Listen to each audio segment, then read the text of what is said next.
ಆತ್ಮೀಯರೇ, ಈ ಒಂದು ವಿಡಿಯೋದಲ್ಲಿ 10ನೇ ತರಗತಿಯ ಸಮಾಜ ವಿಜ್ಞಾನ ವಿಷಯಕ್ಕೆ ಸಂಬಂಧಿಸಿದಂತೆ ಭೂಗೋಳ ವಿಭಾಗದಲ್ಲಿ ಬರುವಂತಹ ಅಧ್ಯಾಯ 1 ಭಾರತದ ಸ್ಥಾನ ಹಾಗೂ ವಿಸ್ತೀರ್ಣದ ಕುರಿತು ವಿವರವಾದ ಮಾಹಿತಿಯನ್ನು ಪಡೆಯೋಣ.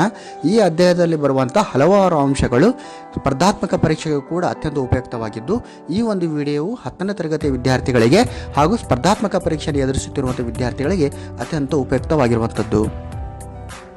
ಆತ್ಮೀಯರೇ, ನಮ್ಮ ಒಂದು ಭೂಮಂಡಲವನ್ನು ನೀವು ಗಮನಿಸ್ತಾ ಇದ್ದೀರಿ. ಈ ಒಂದು ಭೂಮಂಡಲದಲ್ಲಿ ಭಾರತದ ಸ್ಥಾನವನ್ನು ನಾವು ನೋಡ್ತಾ ಹೋದಾಗ, ಭಾರತವು ಈ ಒಂದು ಭೂಮಂಡಲದಲ್ಲಿ ನೋಡಿ, ಇದು ಭೂಮಧ್ಯ ರೇಖೆ ಇದೆ. ಭೂಮಧ್ಯ ರೇಖೆಯನ್ನು ನಾವು ನೋಡಿದಾಗ ಭಾರತವು ಒಂದು ಉತ್ತರಾರ್ಧ ಹಾಗೂ ಪೂರ್ವ ಗೋಳಾರ್ಧದ ಮಧ್ಯದಲ್ಲಿ ಬರುವಂಥದ್ದು. ಹಾಗೂ ಏಷ್ಯಾವನ್ನು ನೋಡಿದಾಗ, ಏಷ್ಯಾ ಖಂಡದ ಸ್ಥಾನವನ್ನು ನೋಡಿದಾಗ ಇಲ್ಲಿ ಭಾರತ ಯಾವ ರೀತಿ ಆಗುತ್ತೆ ಅಂದರೆ, ಒಂದು ಆಗ್ನೇಯ ಏಷ್ಯಾದ ಒಂದು ಪರ್ಯಾಯ ದ್ವೀಪ ಭಾರತ ಆಗಿದೆ. ಆದಮೇಲೆ ಇನ್ನು ಅಕ್ಷಾಂಶ ಮತ್ತು ರೇಖಾಂಶಕ್ಕೆ ಸಂಬಂಧಿಸಿದಂತೆ ಅಕ್ಷಾಂಶದಲ್ಲಿ ಭಾರತವು 8.4 37.0 ಈ ಒಂದು ಭಾರತವು ವ್ಯಾಪಿಸಿದರೆ, ಇನ್ನು ರೇಖಾಂಶಕ್ಕೆ ಸಂಬಂಧಿಸಿದಂತೆ 68.7 97.3 ಭಾರತವು ವ್ಯಾಪಿಸಿರುವಂಥದ್ದು. ಆದಮೇಲೆ ಇನ್ನು ಒಂದು ತುತ್ತ ತುದಿಗಳನ್ನು ನೋಡ್ತಾ ಹೋದಾಗ, ಇಲ್ಲಿ ಒಂದು ಅಂಡಮಾನ್ ನಿಕೋಬಾರ್ನಲ್ಲಿ ಒಂದು ಇಂದಿರಾ ಪಾಯಿಂಟ್, ಈ ಇಂದಿರಾ ಪಾಯಿಂಟ್ ಒಂದು ದಕ್ಷಿಣದ ತುದಿಯಾಗಿದ್ದರೆ, ಉತ್ತರದ ತುದಿಯಲ್ಲಿ ಒಂದು ಜಮ್ಮು ಕಾಶ್ಮೀರದಲ್ಲಿ ಬರುವಂತಹ ಒಂದು ಇಂದಿರಾ ಕೋಲ್ ಉತ್ತರದ ಕಟ್ಟಕೊಡೆಯ ಒಂದು ತುದಿಯಾಗಿದೆ. ಆತ್ಮೀಯರೇ, ಈ ಒಂದು ಇಂದಿರಾ ಪಾಯಿಂಟನ್ನು ನಾವಿಲ್ಲಿ ಗಮನಿಸ್ಬೋದು. ಇದು ಒಂದು ಬಂಗಾಳ ಕೊಲ್ಲಿ ಇದೆ. ಬಂಗಾಳ ಕೊಲ್ಲಿಯಲ್ಲಿ ಈ ಅಂಡಮಾನ್ ನಿಕೋಬಾರನ್ನು ಗಮನಿಸ್ತಾ ಇದ್ದೀರಿ. ಅಂಡಮಾನ್ ಆ್ಯಂಡ್ ನಿಕೋಬಾರ್ ಐಲ್ಯಾಂಡ್ಸ್ ಇದೆ. ಇದರಲ್ಲಿ ಅತ್ಯಂತ ಕಟ್ಟ ಕಡೆಯ ತುದಿ ಒಂದು ಇಂದಿರಾ ಪಾಯಿಂಟ್ ಏನಂತ ನಾವು ಹೇಳ್ತೀವಿ. ಇದನ್ನು ನಾವು ಅತ್ಯಂತ ಕಟ್ಟದ ತುದಿ ಅಂತ ಕರಿತೀವಿ.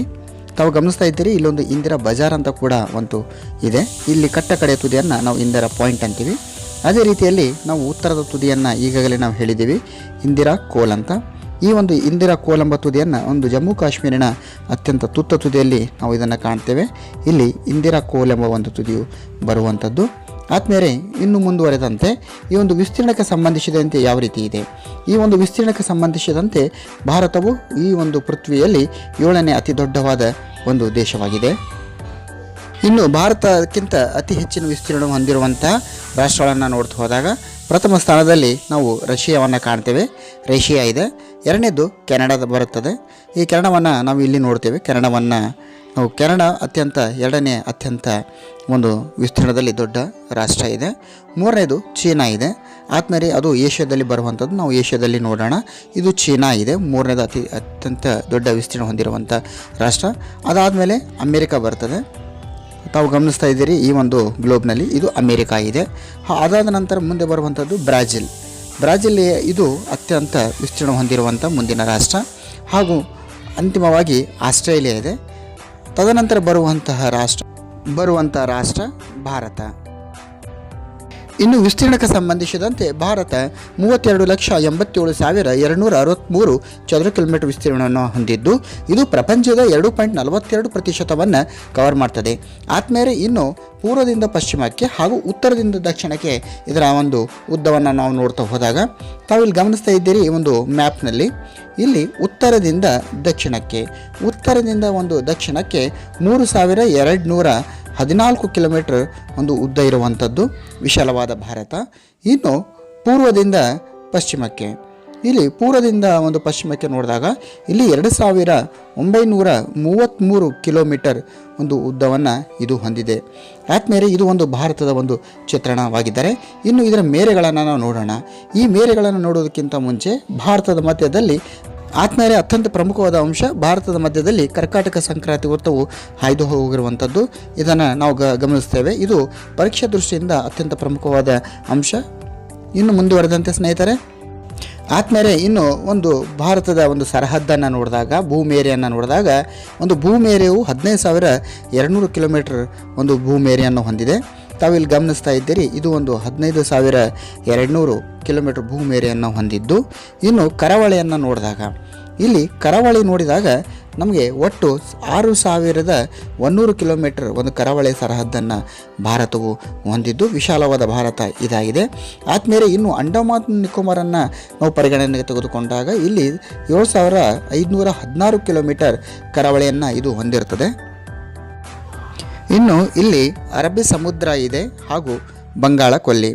ಈ ಒಂದು ಸಮುದ್ರಗಳು ಈ ಭಾರತವನ್ನು ಪರ್ಯಾಯ ದ್ವೀಪವನ್ನಾಗಿ ಮಾಡಿದೆ. ನೆರೆ ರಾಷ್ಟ್ರಗಳನ್ನು ನಾವು ನೋಡ್ತಾ ಹೋದಾಗ ನಾವು ಭಾರತದ ಸರಹದ್ದು 7 ರಾಷ್ಟ್ರಗಳೊಂದಿಗೆ ತನ್ನ ಸರಹದ್ದನ್ನು ಹಂಚಿಕೊಂಡಿದೆ. ಪ್ರಥಮವಾಗಿ ಇಲ್ಲಿ ನೋಡ್ತಾ ಇದ್ದೀರಿ, ಒಂದು ಪಾಕಿಸ್ತಾನ ಇದೆ. ತದನಂತರ ಇಲ್ಲಿ ಸ್ವಲ್ಪ ಪ್ರಮಾಣದ ಅಫ್ಘಾನಿಸ್ತಾನದ ಸರಹದ್ದನ್ನು ಕೂಡ ಭಾರತ ಇಲ್ಲಿ ಹಂಚಿಕೊಂಡಿದೆ. ತದನಂತರ ಇಲ್ಲಿ ಚೀನಾ ಇದೆ, ಹಾಗೂ ನೇಪಾಳ ಇದೆ, ಇಲ್ಲಿ ಭೂತಾನ್ ಇದೆ, ತದನಂತರ ಆತ್ಮೀಯರೇ ಇಲ್ಲಿ ಬಾಂಗ್ಲಾದೇಶ ಇದೆ, ಹಾಗೂ ಮಯನ್ಮಾರದ ಸರಹದ್ದನ್ನು ಕೂಡ ಇಲ್ಲಿ ಗಮನಿಸ್ತಾ ಇದ್ದೀರಿ. ಈ ಒಂದು ಮ್ಯಾಪ್ನಲ್ಲಿ ಇದು ಮಯನ್ಮಾರ್ ಇದೆ, ಇದು ಭಾರತ. ಈ ಒಂದು ಸರಹದ್ದನ್ನು ಇಲ್ಲಿ ಹಂಚಿಕೊಳ್ಳಿರುವಂಥದ್ದು. ಇಷ್ಟೊಂದು ಈ ಒಂದು ಭಾರತದ ಒಂದು ಸ್ಥಾನ ಮತ್ತು ವಿಸ್ತೀರ್ಣ. ಈಗ ಒಂದು ಆಡಳಿತ ವಿಭಾಗಕ್ಕೆ ಸಂಬಂಧಿಸಿದಂತೆ ಈಗ ಒಟ್ಟು 28 ರಾಜ್ಯಗಳಿವೆ ಹಾಗೂ 9 ಕೇಂದ್ರಾಡಳಿತ ಪ್ರದೇಶಗಳು. ಇತ್ತೀಚೆಗೆ 370ನೇ ಒಂದು ಕಲಮನ್ನು ತೆಗೆದ ನಂತರ ಜಮ್ಮು ಮತ್ತು ಕಾಶ್ಮೀರ ತನ್ನ ಒಂದು ರಾಜ್ಯದ ಸ್ಥಾನಮಾನವನ್ನು ಕಳೆದುಕೊಂಡಿದ್ದು ಇದು ಕೇಂದ್ರಾಡಳಿತ ಪ್ರದೇಶವಾಗಿದ್ದು, ಮೊಟ್ಟ ಮೊದಲನೇದಾಗಿ 29 ರಾಜ್ಯ 7 ಕೇಂದ್ರಾಡಳಿತ ಪ್ರದೇಶಗಳಿದ್ದು ಈಗ 28 ರಾಜ್ಯಗಳು ಹಾಗೂ 9 ಕೇಂದ್ರಾಡಳಿತ ಪ್ರದೇಶಗಳು ಆಗಿರುವಂಥದ್ದು. ಆದ್ಮೇಲೆ ಇಲ್ಲಿ ತಾವು ಗಮನಿಸ್ತಾ ಇದ್ದೀರಿ, ಇದು ರಾಜಸ್ಥಾನ ಇದೆ, ಅತ್ಯಂತ ದೊಡ್ಡವಾಗಿರುವಂತಹ ಒಂದು ರಾಜ್ಯ. ಅತ್ಯಂತ ಚಿಕ್ಕದು ಇಲ್ಲಿದೆ ಗೋವಾ. ಸೊ ಇಲ್ಲಿ ರಾಜಸ್ಥಾನ್ ಮತ್ತು ಇದು ಗೋವಾ ಅತ್ಯಂತ ಚಿಕ್ಕ ಒಂದು ರಾಜ್ಯ ವಿಸ್ತೀರ್ಣದಲ್ಲಿ. ಇಷ್ಟೊಂದು ಮಾಹಿತಿ ಒಂದು ಭಾರತದ ಸ್ಥಾನ ಹಾಗೂ ವಿಸ್ತೀರ್ಣಕ್ಕೆ ಸಂಬಂಧಿಸಿದಂತೆ ಈ ಒಂದು ವಿಡಿಯೋ ತಮ್ಮ ಒಂದು ಪರೀಕ್ಷೆಗೆ ದೃಷ್ಟಿಯಿಂದ ಅತ್ಯಂತ ಉಪಯುಕ್ತವಾಗಿರಬಹುದು ಎಂಬುದನ್ನು ಆಶಿಸುತ್ತಾ ಧನ್ಯವಾದಗಳು.